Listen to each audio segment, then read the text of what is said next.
வணக்கம் மக்களே.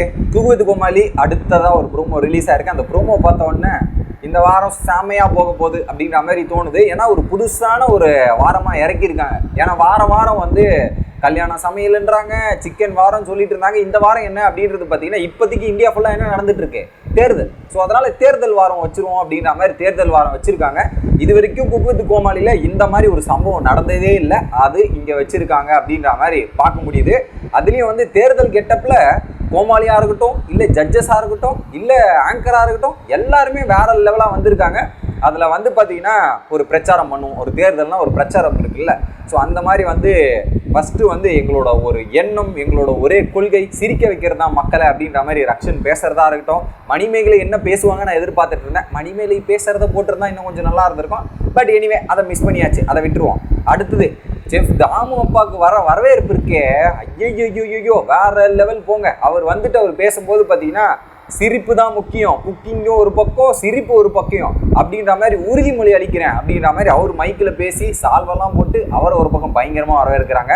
அடுத்து மாதம்பட்டியும் ட்ரெண்டுக்கு வர ஆரம்பிச்சிட்டாருங்க. ஸோ ஓட்டிங் எப்போ கண்ணு வேணும், குக் வித் கோமாளினா ஃபன்னு வேணும் அப்படின்ற மாதிரி அவரும் கவுண்டர் போட ஆரம்பிச்சிருக்காரு. டே பை டே வந்து மாதம்பட்டியோட கவ் வந்து இன்க்ரீஸ் தான் ஆகிட்டு இருக்கு. இப்போ நல்லா வந்து ஜெல்லாக ஆரம்பித்து இன்ட்ராக்ட் பண்ண ஆரம்பிக்கிறது அவருக்கு ஒரு மிகப்பெரிய பாசிட்டிவ் அப்படின்றது பார்க்க முடியுது.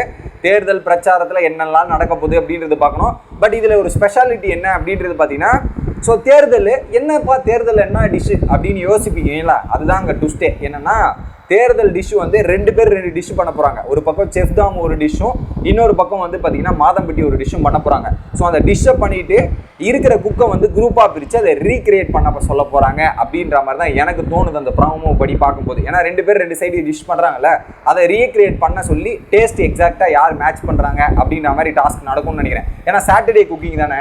ஸோ 30 நிமிஷம் ஒரு டிஷ்ஷுன்னும் போது இந்த மாதிரி 2 பேருக்கு 2 டிஷ்ஷு கொடுத்து யார் பெட்டராக பண்ணுறாங்கன்றது பார்ப்போம். அது ஒரு பக்கம் நடக்க போகுது. அதை தவிர்த்து பார்த்தீங்கன்னா கோமாளியோட செலெக்ஷனும் வந்து பார்த்தீங்கன்னா தேர்தல் சின்னங்கள்.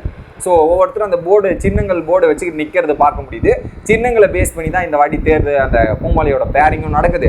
அதில் குறிப்பாக ஒவ்வொரு வாட்டியும் வந்து பேரிங் நடக்கும்போது சால்வை போட்டு ஒரு பக்கம் குக்கையும் வரவேற்கிறாங்க, இன்னொரு பக்கம் 2 ஜட்ஜஸையும் வரவேற்கிறதையும் பார்க்க முடியுது. அதில் அல்டிமேட்டாக எனக்கு தெரிஞ்ச விஷயம் என்னென்னா, ஜோயா மற்றும் புகழ் ஒரு பக்கம் பேர் ஆகியிருக்காங்க. அந்த ஒரு சீன்ஸ் அந்த ப்ரோமோவில் பார்க்க முடிஞ்சிச்சு. பிரியங்கா மற்றும் கேபி, திவ்யா துரைசாமி மற்றும் சுனிதா. திவ்யா துரைசாமி எனக்கு லேடி கோமாளி வேணான்னு சொல்லிட்டு இருந்தாங்க. இப்போ சுனிதாவே போய் மாட்டியிருக்காங்கல்ல, என்னெல்லாம் பண்ண போகிறாங்கன்றது நான் வெயிட் பண்ணி பார்க்குறேன். இன்னொரு பக்கம் ஜோயா மற்றும் புகழோட காம்போ அல்டிமேட்டாக இருக்கும். அதுக்கும் நீங்கள் வெயிட் பண்ணுவீங்கன்னு நினைக்கிறேன். ஸோ உங்களோட கருத்து என்ன அப்படின்றத கமெண்ட் பண்ணிடுங்க.